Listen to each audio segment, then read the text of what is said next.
CBI దర్యాప్తు ఏ విధంగా కొనసాగుతుందని నేను స్పెక్యులేట్ చేయలేను. అది సిబిఐ చూసుకోవాలి. కానీ పొలిటికల్గా చూసినప్పుడు మీరు అన్నట్లు ఇదొక వ్యూహాత్మక అడుగు కాంగ్రెస్ ప్రభుత్వాన్ని. ఎందుకంటే ఇప్పటిదాకా దీనికి ఉన్న డైమెన్షన్స్ ఏంటి, ఇప్పుడు బీజేపీ ముందున్న ఆప్షన్స్ ఏంటి, బీజేపీ ముందున్న ఆప్షన్స్ను బీజేపీ ఏమంటుంది, మాకేం సంబంధం, సిబిఐకి మాకేం సంబంధం, సిబిఐ పైన సిబిఐ చేస్తుంది అని బీజేపీ సమర్థించుకుంటుంది. కానీ దేశంలో బీజేపీ కార్యకర్తల నుంచి మొదలుకొని ఎవరు నమ్మరు. కేంద్ర ప్రభుత్వం చెప్పినట్లే సిబిఐ ఈడీలు నడుచుకుంటాయనేది అందరికీ తెలిసిన విషయం. అందువల్ల ఇప్పుడు జరగబోయేది ఏంటి, కేసీఆర్ను అరెస్ట్ చేయలేదనుకుందాం, కేసీఆర్ పైన ఏ చర్య లేదనుకుందాం, ఇంకో బీజేపీ బీఆర్ఎస్ ఒక్కటే మేము మొదటి నుంచి కూడా చెప్తున్నాం చూడండి అని కాంగ్రెస్ పార్టీ మరికొద్ది రోజుల్లో అటాక్ మొదలు పెడుతుంది. అట్లీస్ట్ ఇప్పుడు కాకపోయినా నెక్స్ట్ ఎలక్షన్ల టైంకు స్థానిక సంస్థల నుంచి మొదలుకొని అసెంబ్లీ ఎన్నికల వరకు అటాక్ మొదలు పెడుతుంది.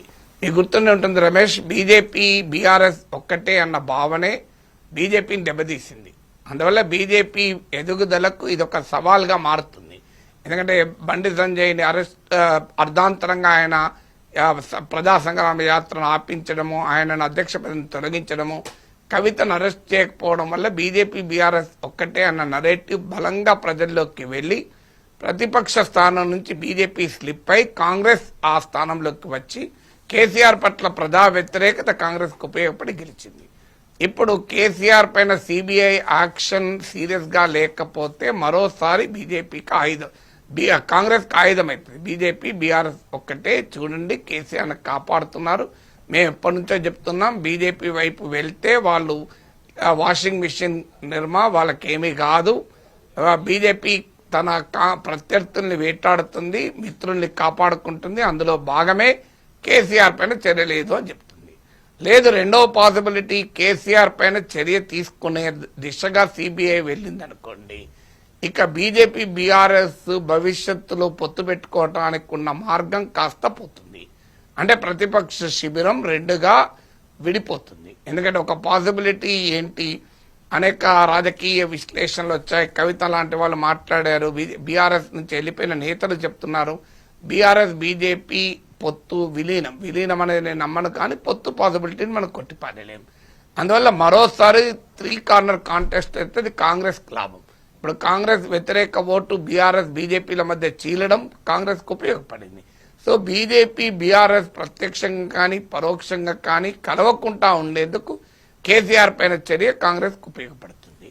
అందువల్ల రెండు వైపులా పదనున్న కత్తిని కాంగ్రెస్ ప్రయోగించింది. మూడవది, ఈలోగా కేసీఆర్ పైన ఏ చర్య తీసుకుంటున్నారు, మీరు కేసీఆర్ పైన ఏ చర్య తీసుకోవడం లేదంటే కాంగ్రెస్ బీఆర్ఎస్ ఒక్కటే అని బీజేపీ చెప్తూ వచ్చింది. ఇప్పుడు ఆ అవకాశం బీజేపీకి లేదు. ఒక రకంగా బీజేపీని ఈ క్షణం నుంచి నిరాయుధనం చేసింది కాంగ్రెస్ పార్టీ. ఇక బీజేపీకి వెపన్ లేదు, బీఆర్ఎస్ కాంగ్రెస్ ఒక్కటే అనటానికి అవకాశమే లేకుండా చేసింది. నాలుగవది, కేసీఆర్ను అరెస్ట్ చేస్తారా చేయరా, కేసీఆర్ ఒకవేళ రేవంత్ ప్రభుత్వం అరెస్ట్ చేస్తే ఇది కక్ష సాధింపు అని కేసీఆర్కు సానుభూతి వచ్చేటువంటి అవకాశం కూడా ఉంటుంది. చంద్రబాబు నాయుడు అరెస్ట్ చేసి జగన్మోహన్ రెడ్డి మూట కట్టుకున్నది అదే.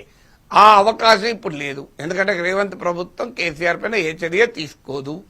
అందువల్ల తీసుకున్నా తీసుకోకపోయినా ఆ ఉప్ప సిబిఐకే తప్ప బీజేపీకే తప్ప కాంగ్రెస్ లేదు.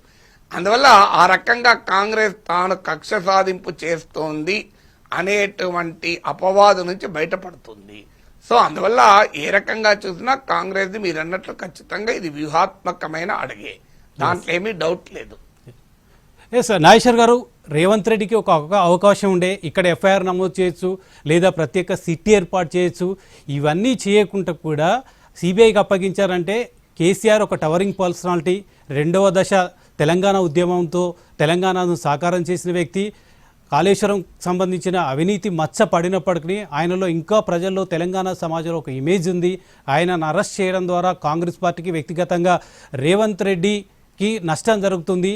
అందుకే సిబిఐ కోర్టులో సిబిఐ బంతి కేంద్రం పరిధిలోకి విసిరేసి మీరన్నట్లుగా బీజేపీ భుజాన తుపాకీ పెట్టి బీఆర్ఎస్ని కాల్చినట్లుగా భావించవచ్చా? అంటే ఒక రకంగా భయపడ్డారా? కేసీఆర్ని అరెస్ట్ కనుక జరిగితే అది కాంగ్రెస్ పార్టీకి, వ్యక్తిగతంగా రేవంత్ రెడ్డికి మచ్చపడుతుంది, ఆయన ఇమేజ్ దెబ్బతింటుందని అనుకోవచ్చా? ఇప్పుడు బీజేపీ భుజాలపైన తుపాకీ పెట్టి కాల్చడమా అనేది ఇప్పుడు సిబిఐ కాలుస్తుందా లేదా అన్న దానిపైన ఆధారపడి ఉంటుంది. సో అది నార్మల్ తుపాకా, పవర్ఫుల్ తుపాకా అనేది సిబిఐ విచారణ తీరు బట్టి మనకు అర్థమవుతుంది. కానీ ఇక మీరన్నట్లు రేవంత్ రెడ్డి ప్రభుత్వం భయపడిందా అంటే రాజకీయాల్లో భయము ఉండదు, రాజకీయాలు ఉండేది వ్యూహం ఉంటుంది. సో భయపడడము భయపడకపోవడం అనేది కాదు, ఇదేమి కరేజ్లో ధైర్యం చూపడంలో టెస్ట్ కాదు. పొలిటికల్ స్ట్రాటజీస్ ఒకరిని మించి ఒకరు వేసుకుంటూ ఉంటారు. సో అందువల్ల సాధారణంగా కేసీఆర్ ఉన్న పొలిటికల్ స్టేచర్ మీరు అన్నట్లు ఆయన కేసీఆర్ పైన కొన్ని విషయాల్లో ప్రజలకు అసంతృప్తి పెరిగిన మాట నిజం. ఆ అసంతృప్తి ఎలక్షన్స్ లో రిఫ్లెక్ట్ అయిన మాట నిజం. అది కేసీఆర్ స్వయంకృతాపరాధం ఒక రకంగా, అది మనం అనేక సందర్భాల్లో చర్చించుకున్నాం కూడా. కానీ కేసీఆర్ ఓడిపోయాడే తప్ప కేసీఆర్ పతనమైపోయాడు, కేసీఆర్ పొలిటికల్ స్టేచరే లేదని ఎవరనుకున్నా పొరపాటే. అందువల్ల మీరు అన్నట్టు ఖచ్చితంగా కేసీఆర్ కు తెలంగాణ సమాజంలో ఉన్న స్టేచరు ఉంది. సో రేపు అరెస్ట్ అయితే అది డెఫినెట్ గా కాంగ్రెస్ కు ఛాలెంజ్ గా మారినా ఆశ్చర్యపడాల్సింది లేదు. అయితే అన్ని సందర్భాల్లో అది అవుతుందా చెప్పలేము. ఇప్పుడు అరవింద్ కేజ్రీవాల్ అరెస్ట్ చేసేది బీజేపీ, ఆమ్ ఆద్మీ పార్టీ ఆ అంశం ఆధారంగా ఎన్నికలకు పోయింది. కానీ ఆమ్ ఆద్మీ పార్టీకి ఉపయోగపడలే, బీజేపీ అరెస్ట్ చేసినా కూడా నష్టపోలే. ఇందుకు భిన్నంగా చంద్రబాబు నాయుడు జగన్మోహన్ రెడ్డి అరెస్ట్ చేశారు. అరెస్ట్ చేయడం వల్ల డెఫినెట్ గా జగన్ నష్టపోయాడు. మరి ఈ తేడా ఎందుకుంటుంది అంటే అరెస్ట్ చేసిన సమయంలో, రాజకీయ ప్రత్యర్థిని అరెస్ట్ చేసిన సమయంలో అప్పుడున్న ప్రభుత్వం పైన ప్రజల ఒపీనియన్ ఎలా ఉంది అని. జగన్మోహన్ రెడ్డి పైన ప్రజా వ్యతిరేకత పెరిగిన సమయంలో చంద్రబాబు నాయుడు అరెస్ట్ చేయడం జగన్ కు నష్టమైంది. కానీ అరవింద్ కేజ్రీవాల్ ప్రభుత్వం పైన ప్రజా వ్యతిరేకత పెరిగిన సమయంలో బీజేపీ అరెస్ట్ చేసింది. మీకు దానివల్ల బీజేపీకి లాభం జరిగింది. అందువల్ల ఎవరి పట్ల ప్రజా వ్యతిరేకత ఉంది, ఎవరిని అరెస్ట్ చేస్తారన్నది పాయింట్. సో ఇక్కడ చంద్రబాబు నాయుడు, ఇక్కడ జగన్మోహన్ రెడ్డి తన పైన ప్రజా వ్యతిరేకత ఉన్న సమయంలో చంద్రబాబు అరెస్ట్ చేసి నష్టపోయాడు. బీజేపీ తన ప్రత్యర్థి పైన ప్రజా వ్యతిరేకత ఉన్న సమయంలో అరెస్ట్ చేసి లాభపడింది. అందువల్ల కాంగ్రెస్ పార్టీ పట్ల ఇప్పటికే అసంతృప్తి మొదలైంది. అది ఇంకా వ్యతిరేకతగా రూపుదిద్దుకుంటుందా లేదా చూడాలి. అందువల్ల కాంగ్రెస్ పార్టీ పట్ల వ్యతిరేకత పెరిగిన సమయంలో కనుక కేసీఆర్ అరెస్ట్ చేస్తే గ్యారంటీగా అది రివర్స్ అయ్యే ప్రమాదం ఉంది. అందువల్ల ఇది సానుభూతి వస్తుందా లేదా అనేది అనేక ఫ్యాక్టర్స్ పైన ఆధారపడి ఉంటుంది. కానీ ఆ పాసిబిలిటీ మాత్రం కొట్టిపారేయలేం. అంటే కేసీఆర్ అరెస్ట్ చేస్తే సానుభూతి వచ్చే అవకాశాన్ని కొట్టిపారేయలేం. అది అవకాశమే కాదు, ఆ కేసు ఎంత మేరకు నిలబడుతుంది అని. ఇప్పుడు కేసీఆర్ తప్పులున్నాయని పీసీ ఘోష్ కమిషన్ క్లియర్ గా ఎస్టాబ్లిష్ చేసింది. కానీ అది క్రిమినల్ కల్పబిలిటీగా ఎస్టాబ్లిష్ చేస్తానికి కోర్టులో ఉపయోగపడుతుందా లేదా. ఒక నిర్ణయం తప్పు వేరు, ఒక నిర్ణయం నేరం వేరు. ఈ రెండింటి మధ్య తేడా ఉంది. Wrong decision is different from criminal decision. అందువల్ల రాంగ్ డిసిషన్ కు శిక్షలు ఉండవు, క్రిమినల్ డిసిషన్ కు మాత్రమే శిక్షలు ఉంటాయి. సో రాజకీయంగా గవర్నెన్స్ లో, పాలిటిక్స్ లో తప్పులు చేయొచ్చు, కానీ ఆ తప్పులు క్రిమినల్ ఇంటెంట్ తో చేశారనేది ఎస్టాబ్లిష్ చేయకపోతే శిక్షలు పడవు. సో అందువల్ల రైట్ ఆ రాంగా ప్రభుత్వాలు అనేక చర్యలు తీసుకుంటాయి, అనేక నిర్ణయాలు తీసుకుంటుంటారు.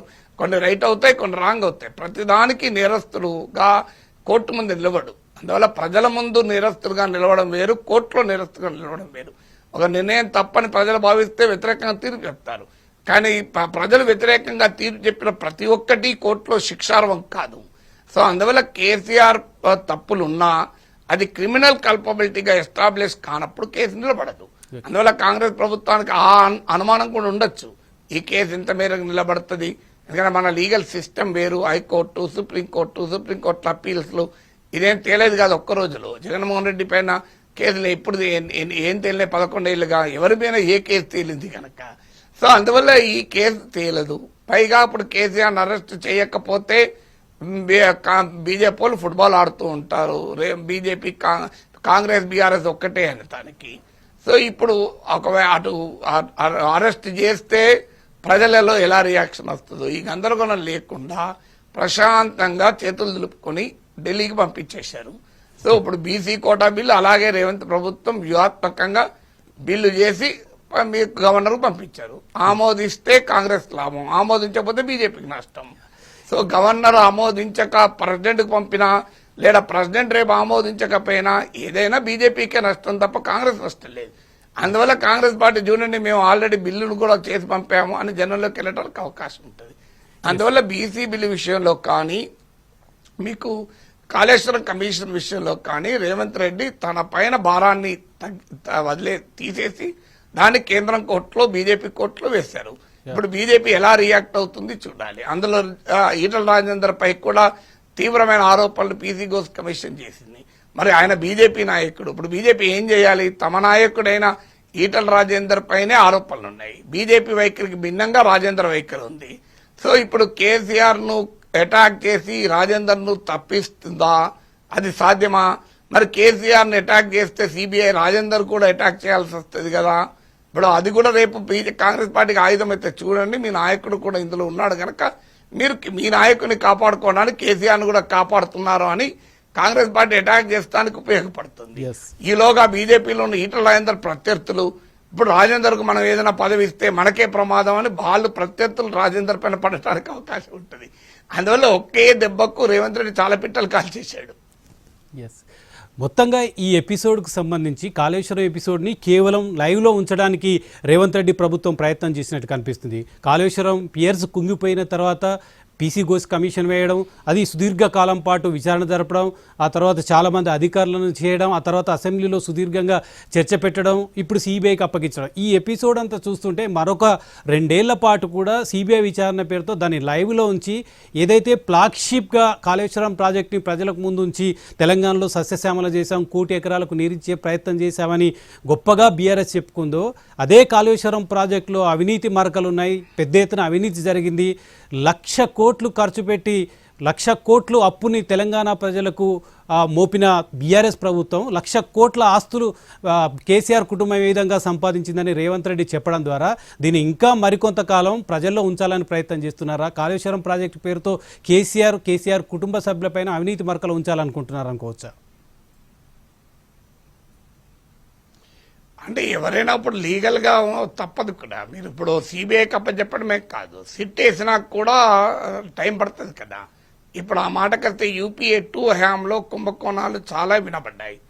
మీకు స్పెక్ట్రమ్ కుంభకోణము, రకరకాల కుంభకోణం, 2G కుంభకోణం ఉదాహరణకు 2G కుంభకోణం పెట్టుకుని మోడీ దేశమంతా తిరిగి భయంకరంగా లబ్ధి పొందాడు, భయంకరంగా అటాక్ చేశాడు కాంగ్రెస్. కానీ ఏం తెలియదు ఆఖరికి 2G కుంభకోణాలు ఏమీ తేలలే కదా, ఎవరికి దోషకాలి. ఆ మాటకైతే యూపీఏ 2 హయాంలో జరిగిన ఆరోపించబడిన కుంభకోణాలు ఇంతవరకు ఒక్కరిని అరెస్ట్ చేయలేదు. చిదంబరం 2 రోజులు అరెస్ట్ అయ్యాడు, మళ్ళీ బయటకు వచ్చాడు తప్ప ఎవరికి ఏమీ కాలే.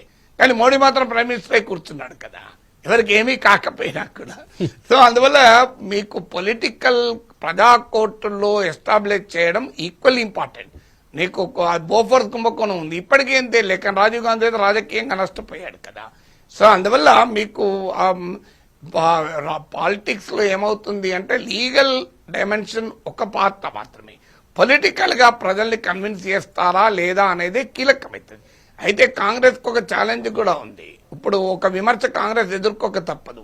మీరే చెప్తున్నారు సిబిఐ అనేది పొలిటికల్లీ పార్టీజాన్, బీజేపీ ప్రత్యర్థుల మీద వాడుతుంది అని.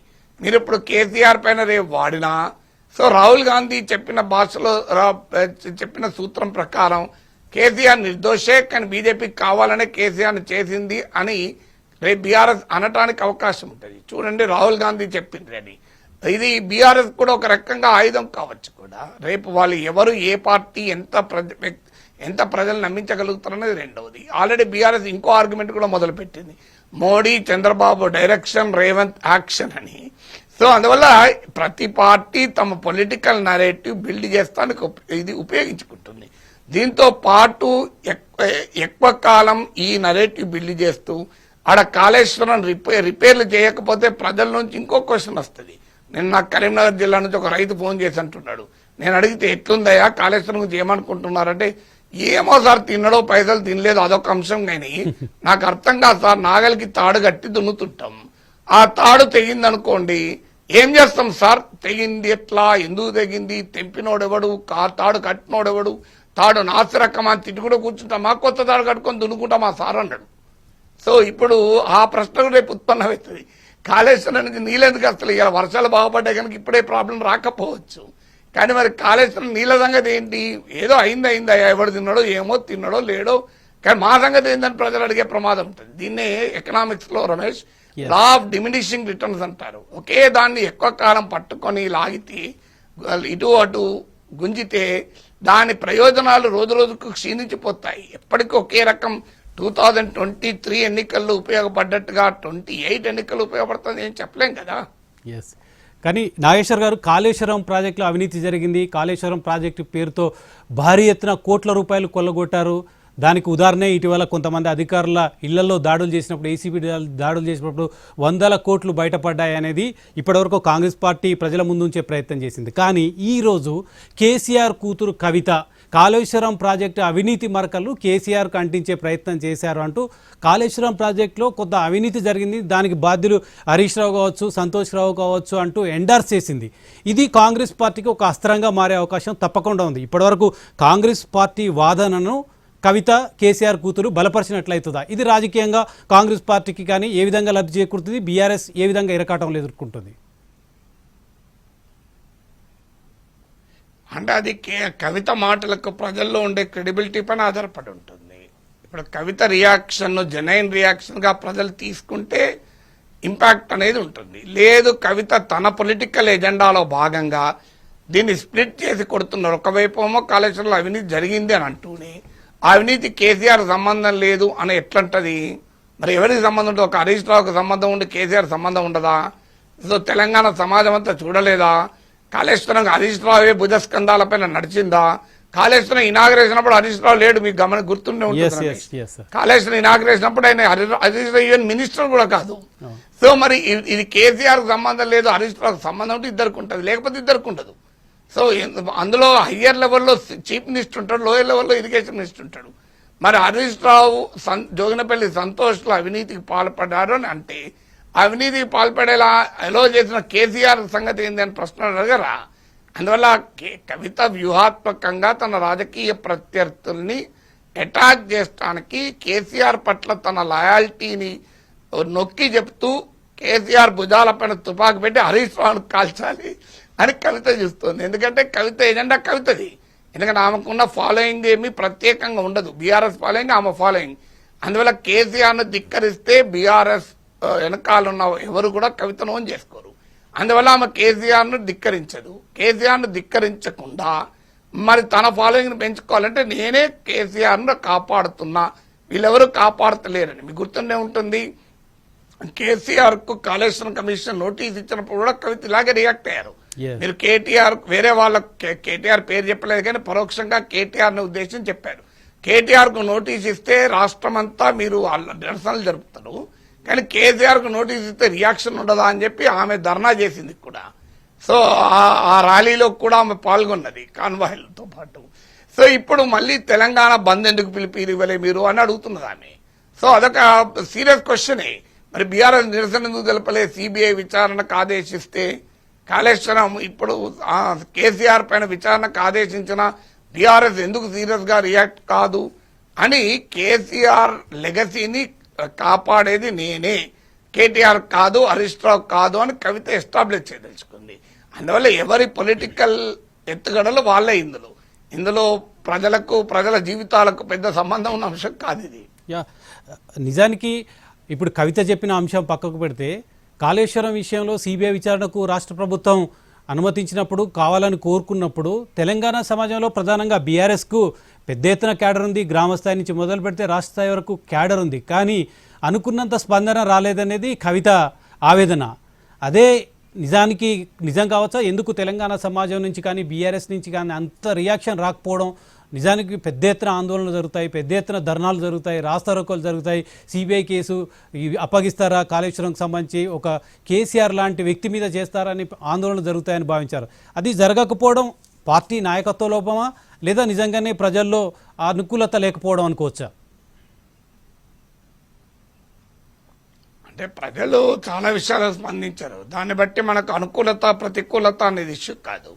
ఈవెన్ చంద్రబాబు నాయుడు అరెస్ట్ అయినప్పుడు కూడా వైసీపీ నుంచి ఇదే విమర్శ వచ్చింది. చంద్రబాబు నాయుడు తెలుగుదేశం వాళ్ళు అడావుడే తప్ప ప్రజలెక్క రియాక్ట్ అయ్యారు చంద్రబాబు నాయుడు అరెస్టుకు వ్యతిరేకంగా అని చాలా మంది వైసీపీ నేతలు మాకేమీ డ్యామేజ్ జరగదని అనుకున్నారు. నాతో నేను విశ్లేషణ చేస్తూ చంద్రబాబు నాయుడు అరెస్టు టీడీపీ శ్రేణులే కాదు విస్తృత ప్రజానీకంలో కూడా జగన్ పట్ల వ్యతిరేకత పెంచిందని ఆ రోజు నేను విశ్లేషిస్తే నాకు కొంతమంది వైసీపీ సీనియర్ నేతలు మంత్రులు కూడా ఫోన్లు చేసి సార్ మీ అంచనా తప్పు సార్, ఎక్కడ పెద్ద రెస్పాన్స్ లేదు సార్, మీరు చూడండి టీడీపీ వాళ్ళే తప్ప ప్రజలెక్క రియాక్ట్ అవుతున్నారు సార్ అన్నారు.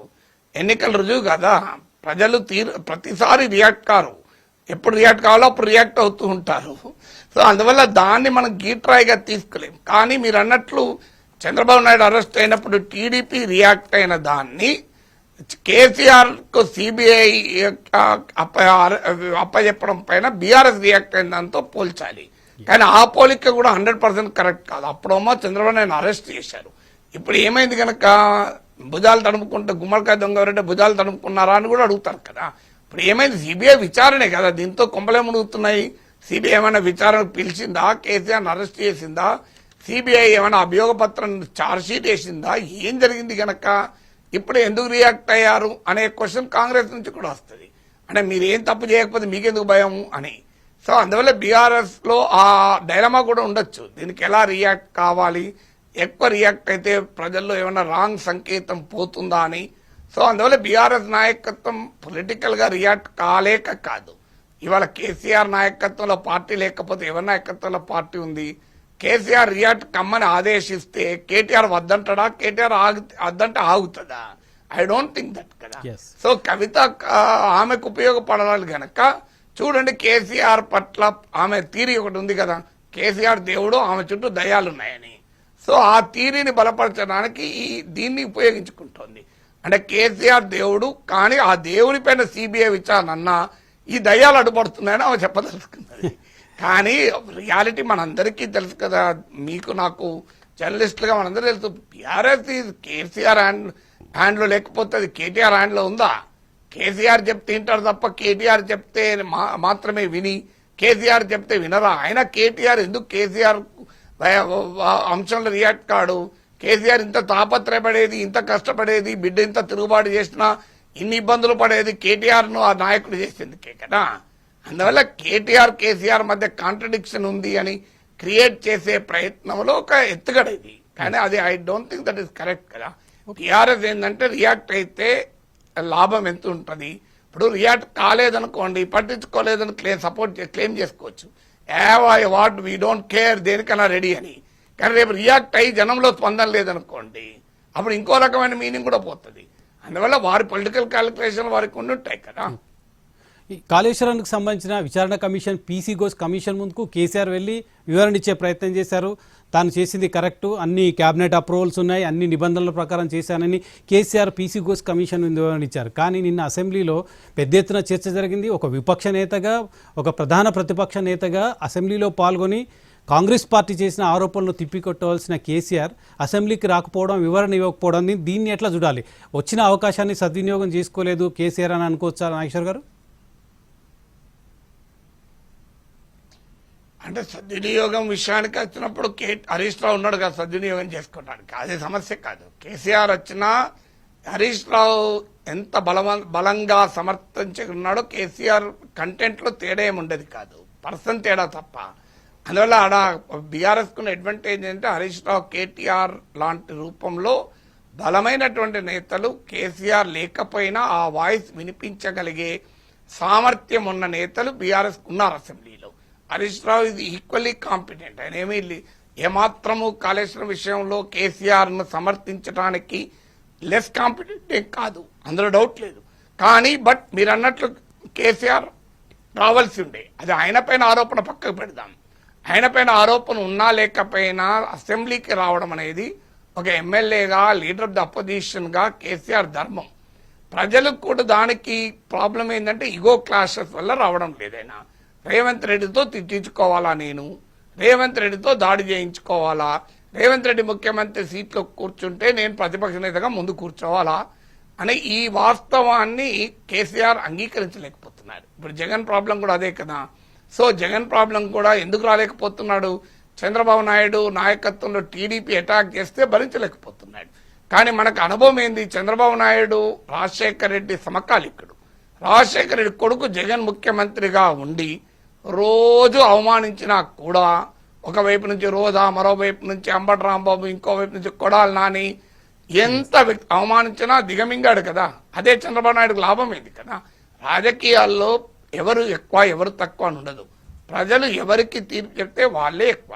అందువల్ల ప్రజాస్వామిక స్ఫూర్తి ఉన్నప్పుడు ప్రజల తీర్పును గౌరవించి వ్యక్తిగత అహంను వదిలేసి నాయకులు ప్రవర్తించాలి. ప్రవర్తించినప్పుడు ప్రజలే రియాక్ట్ అవుతారు. ఇప్పుడు కేసీఆర్ లాంటి స్థాయి, రేవంత్ రెడ్డికి కేసీఆర్కి ఏజ్ రీత్యా డిఫరెన్స్ ఉంది, పొలిటికల్ హిస్టరీ రీత్యా, ఎక్స్పీరియన్స్ రీత్యా తేడా ఉంది. అందువల్ల కేసీఆర్ పైన ఎంత వ్యతిరేకత ఉన్నా రేవంత్ రెడ్డి కేసీఆర్ను కాంగ్రెస్ పార్టీ రేవంత్ రెడ్డి అవమానిస్తే ప్రజలు ఎలా రియాక్ట్ అవుతారో మనం చెప్పలేము. ప్రజలు కేసీఆర్కి అనుకూలంగా కూడా రియాక్ట్ కావచ్చు. జగన్ చంద్రబాబును అవమానిస్తే చంద్రబాబుకు అనుకూలంగానే రియాక్ట్ అయ్యారు ప్రజలు. సో అందువల్ల ఖచ్చితంగా ప్రజల్లో కూడా అంతే ద్వేషం ఉండి ఏమన్నాడు రేవంత్ రెడ్డి కరెక్ట్గా అన్నాడు అని అనుకుంటారా, ఆ పాసిబిలిటీ ఉంది. కేసీఆర్ను అవమానించారు, అయ్యో పాపం కేసీఆర్ అనే పాసిబిలిటీ కూడా ఎక్కువనే ఉంది. అందువల్ల కేసీఆర్ ఏ రకంగా చూసినా అసెంబ్లీకి రావాల్సి ఉంది, వచ్చి నిలబడాలి. హ్యాస్ టు ఫేస్ కదా. రాజకీయ నాయకుడు పరిస్థితుల్ని ఫేస్ చేయలేకపోతే ఎట్లా, ఈ కెనాట్ అవాయిడ్. అలాంటప్పుడు లీడర్ ఆఫ్ ద అపోజిషన్ అనేది మరొకరి పైన పెట్టి తన పని తాను చేసుకోవాలి. తాను పార్టీ అధ్యక్షుడిగానే ఉండి పార్టీ సంగతి చూసుకోవాలి. సో నీవు రెస్పాన్సిబిలిటీ తీసుకున్నప్పుడు దాన్ని ఖచ్చితంగా రెస్పాన్సిబిలిటీ డిశ్చార్జ్ చేయాలి. లేదంటే రెస్పాన్సిబిలిటీ ఇంకోరికి హ్యాండ్ ఓవర్ చేయాలి. ఇంకోరు హ్యాండ్ ఓవర్ చేసినప్పుడు కేసీఆర్ ఎవరు అడగరు కదా నువ్వు అసెంబ్లీకి ఎందుకు రాలేదని. సో అందువల్ల రాహుల్ గాంధీ కూడా ఈ విమర్శ ఎదుర్కొన్నాడు. సో అధీర్ రంజన్ చౌదరిని కాంగ్రెస్ పార్టీ ఫ్లోర్ లీడర్ చేశానా, కాంగ్రెస్ పార్టీ ఫ్లోర్ లీడర్ కూడా తీసుకోకుండా ఉన్నప్పుడు సో ఎవరైనా ఇప్పుడు మీరు గమనించండి, Rahul Gandhi leader of the opposition పదవి తీసుకొని మోడీతో ఫైట్ చేసిన తర్వాత ఆయన ఇమేజ్ పెరుగుతోంది. ఇప్పుడు లేటెస్ట్ ఇండియా టుడే మూడో నేషనల్ సర్వేలో చూడండి, మోడీది 4% తగ్గితే రాహుల్ గాంధీ 5% దాకా పెరిగింది. ఎందుకు పెరిగింది? లీడర్ ఆఫ్ ద అపోజిషన్ కనుక ఎస్టాబ్లిష్ అయిపోయాడు. మమతా బెనర్జీ అందరూ పక్కకు పోయారు. ఇప్పుడు ప్రతిపక్ష నాయకుడు ఎవరు అంటే మెజారిటీ ప్రజలు రాహుల్ గాంధీ వైపే చెప్పారు. అందులో రాహుల్ బెనిఫిట్ అయ్యాడా మీకు? అంతకుముందు అధీర్ రంజన్ చౌదరి అని ఊరు పేర్లే నాయకుని పెట్టడం, అదే యుద్ధ భూమిలో నిలబడ్డవాడే లీడరు. నాగేశ్వర్ గారు, చివరిగా ఒక క్వశ్చన్. ఈడీ, సిబిఐ ఇది ప్రత్యర్థుల మీద కేంద్ర ప్రభుత్వం విసురుతున్న దాడి. ఇది రాహుల్ గాంధీ కూడా అదే చెప్తున్నారు. చాలామంది ఎవరైతే రాజకీయ ప్రత్యర్థులు ఉంటారో వాళ్ళని అంతమొందించడానికి, రాజకీయంగా అంతమొందించడానికి కేంద్రంలో ఉన్న బీజేపీ ప్రభుత్వం వాడుతున్న ఆయుధంగా చెప్తున్నారు. ఇప్పుడు బీఆర్ఎస్ బీజేపీ విలీనం అవుతుంది, అది కవిత కూడా అదే విషయం చెప్పింది, విలీనానికి కుట్ర జరుగుతుందని. ఇప్పుడు సిబిఐ కేసు రాష్ట్ర ప్రభుత్వమే కేంద్రం చేతిలో పెట్టిన నేపథ్యంలో సిబిఐ కేసును అడ్డం పెట్టుకొని బీఆర్ఎస్ని బీజేపీలో విలీనం చేసే ప్రక్రియకు ఒత్తిడి పెంచే అవకాశం ఏమైనా ఉందా? అటువంటిది జరుగుతుందా? ఎందుకంటే కేసీఆర్ జైలుకు వెళ్ళడానికి విముఖత వ్యక్తం చేయడం, లేదా ఆ పరిస్థితులను దాటవేయడానికి, వెసులుబాటు కల్పించడానికి బీఆర్ఎస్ కూడా లొంగిపోయే అవకాశం ఉందంటారా ఫ్యూచర్లో? ఇప్పుడు సిబిఐని, ఈడీని ప్రయోగించి దేశంలో ఏ పార్టీని బీజేపీ విలీనం చేసుకుని చెప్పండి రమేష్. నాకు ఒక పార్టీ పేరు చెప్పండి. ఒక్కటి దేశంలో ఏదైనా ఒక్క పార్టీని సిబిఐని, ఈడీని ఉపయోగించుకొని బీజేపీ విలీనం చేసుకున్న పార్టీ పేరు అంతమొందించింది వేరే రాష్ట్రాలల్లో, ఉదాహరణకు ఢిల్లీలో. అవునా కదా, చెప్పండి రమేష్. ఎస్, ఎక్కడా కూడా విలీనం కాలే. మీరు గమనించండి, ఇక్కడ కొత్తగా ఏమైనా చేస్తారా అని. సో విలీనం వేరు, పొత్తు వేరు. ఎక్కడ నాకు తెలిసినంత వరకు దేశంలో ఎక్కడ సిబిఐ, ఈడీలను ప్రయోగించి పార్టీలను విలీనాలు ఎప్పుడు చేసుకోవాలి.